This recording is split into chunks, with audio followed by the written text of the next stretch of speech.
Chemin millénaire, à la fois pèlerin, commercial et de transhumance, le chemin de Saint-Guilhem est le nom donné à un assemblage de chemins de grande randonnée reliant le haut plateau granitique et volcanique de l'Aubrac aux garrigues de l'arrière-pays montpelliérain en traversant successivement Causses et Cévennes.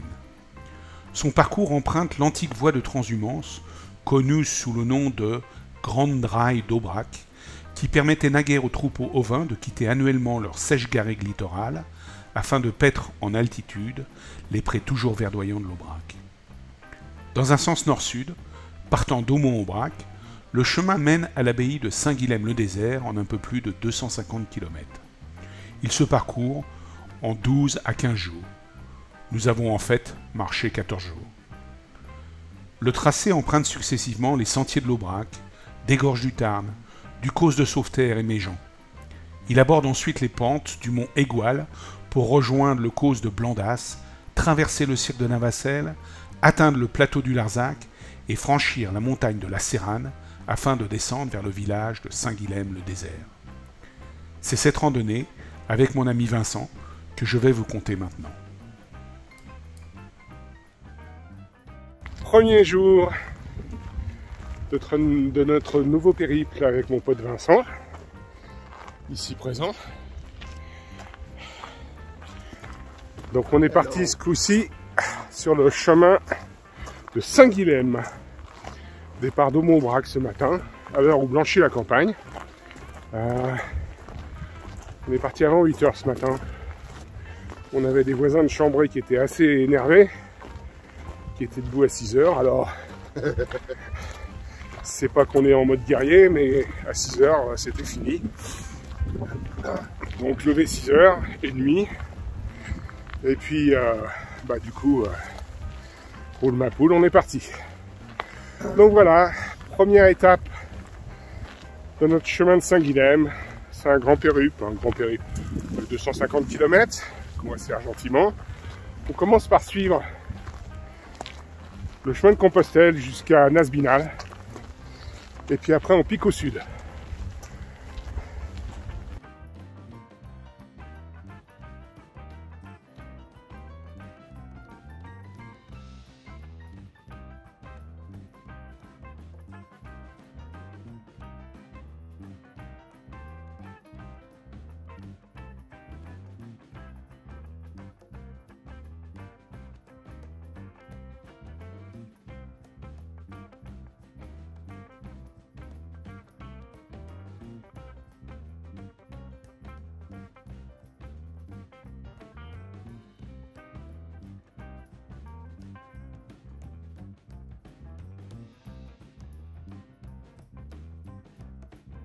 Et voilà, deuxième jour de notre petite balade avec Vincent. Et ben, levé tardif ce matin. Parce que, on n'a que 14 km à faire. On rejoint Nasbinal. Donc, on a tout fait pour justement être très en retard. Donc, il est 9 h ce matin. On part tranquille. On est dans les Jaunets. On est dans la verdure, c'est plutôt sympa. D'ailleurs, je devrais mettre en fait prise de vue dans ce sens-là parce que c'est quand même plus intéressant que ma tronche. Voilà, donc voilà, 15 km jusqu'à Nasbinal, 14, 15. Petite étape de mise en chauffe. Itinéraire préparé par mon pote Vincent qui a décidé de nous mettre gentiment en route. Donc c'est pas plus mal, on va attaquer après-demain une étape de 28 km, donc c'est pas la peine de commencer par se faire du mal, ok. Rien de plus à dire, il fait beau, on est comme toujours accompagné par le chant des alouettes qu'on entend si je me tais.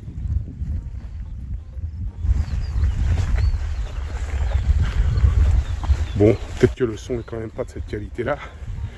Et puis surtout, comme on est au mois de mai, c'est le début de la végétation qui débourre, qui est très en retard par rapport à ce qu'on est habitué à voir, parce qu'on continue de naviguer à 1000 mètres d'altitude.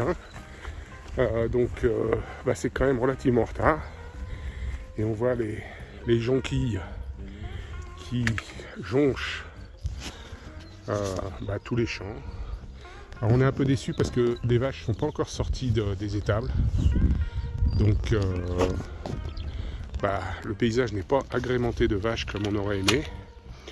Alors pour me consoler, j'ai été chercher une photo d'un taureau qui a été pris par un photographe bien connu grâce à une photo d'un taureau que je vais mettre sur la vidéo. Tiens, juste là. Pas mal le taureau, hein. Ouais, ça a quand même de la gueule. Donc, mais je rends à César ce qui appartient à César. Ça n'est pas, hélas, une photo qui est faite par moi. C'est une photo faite par un certain Jean-Paul Nouvel, qui a été primé pour cette photo et qui l'a rendu célèbre définitivement.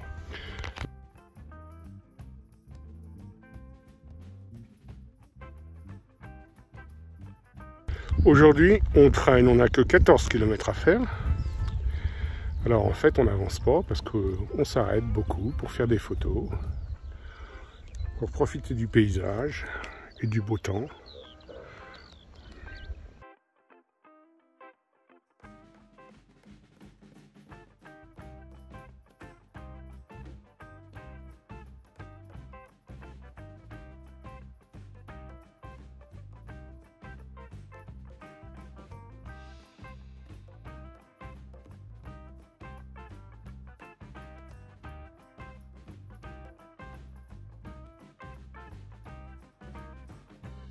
Troisième jour de notre petite randonnée sur le chemin de Saint-Guilhem. Et bien nous voilà partis pas très tôt ce matin, à 8h30, de Nasbinal, petit village d'étape, pas mal fréquenté. Et là on est sur notre dernière étape commune avec le chemin de Compostelle, le GR65. Qui va nous emmener à Saint-Chély-d'Aubrac.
Eh bien, un champ d'orchidées sur le chemin. Regarde ça, c'est quand même incroyable. Tout le monde s'extasie, mais c'est quand même extasifiant. Bon, l'orchidée est rare, mais pas partout. En tout cas, pas en Aubrac.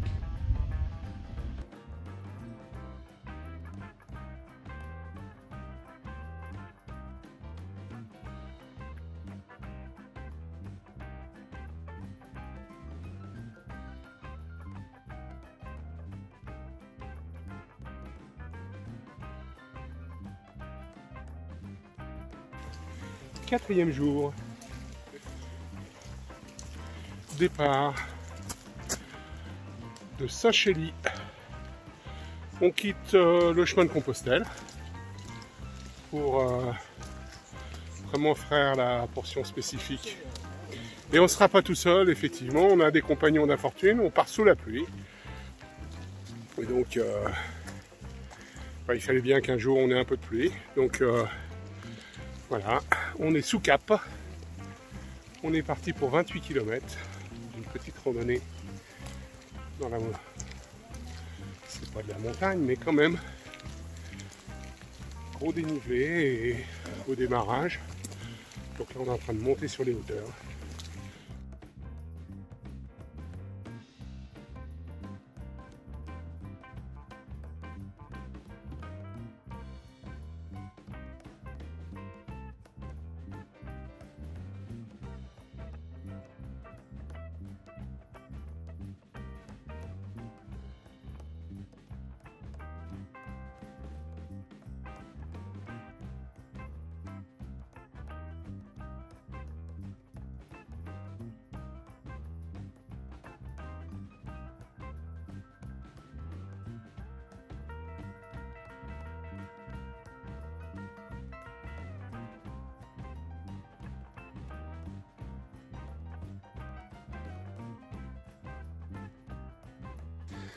Eh bien, sur le chemin de Saint-Guilhem, on est parti maintenant, ça fait au moins 2 heures.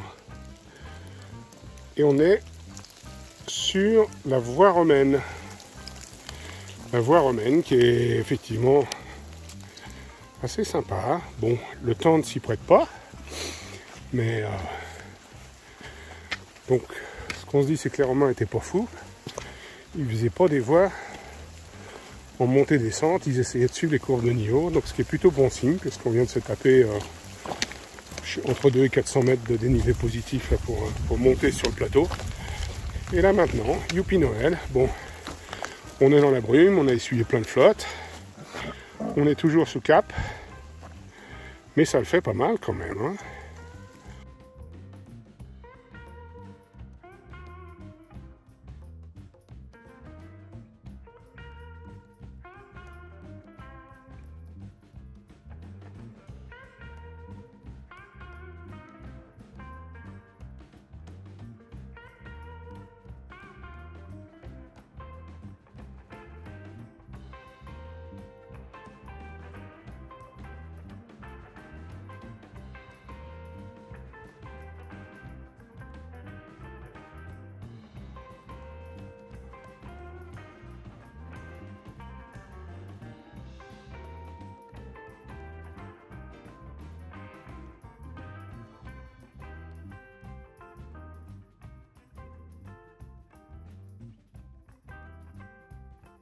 Cinquième jour, départ du col du Très Battu.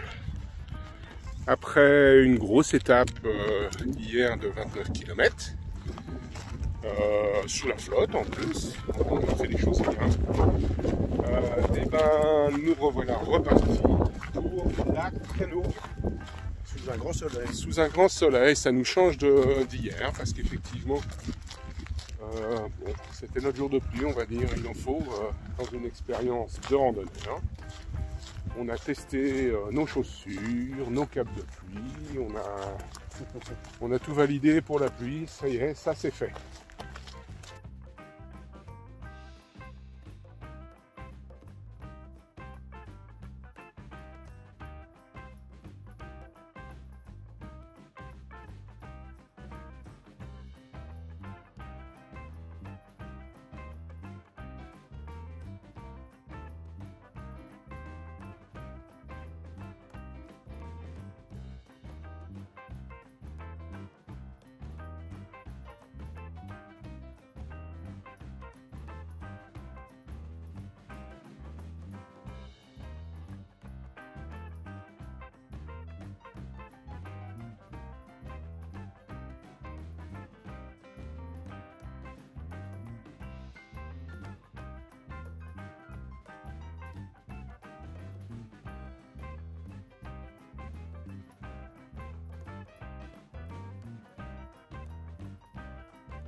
Et donc, comme on dit toujours, affaire à suivre.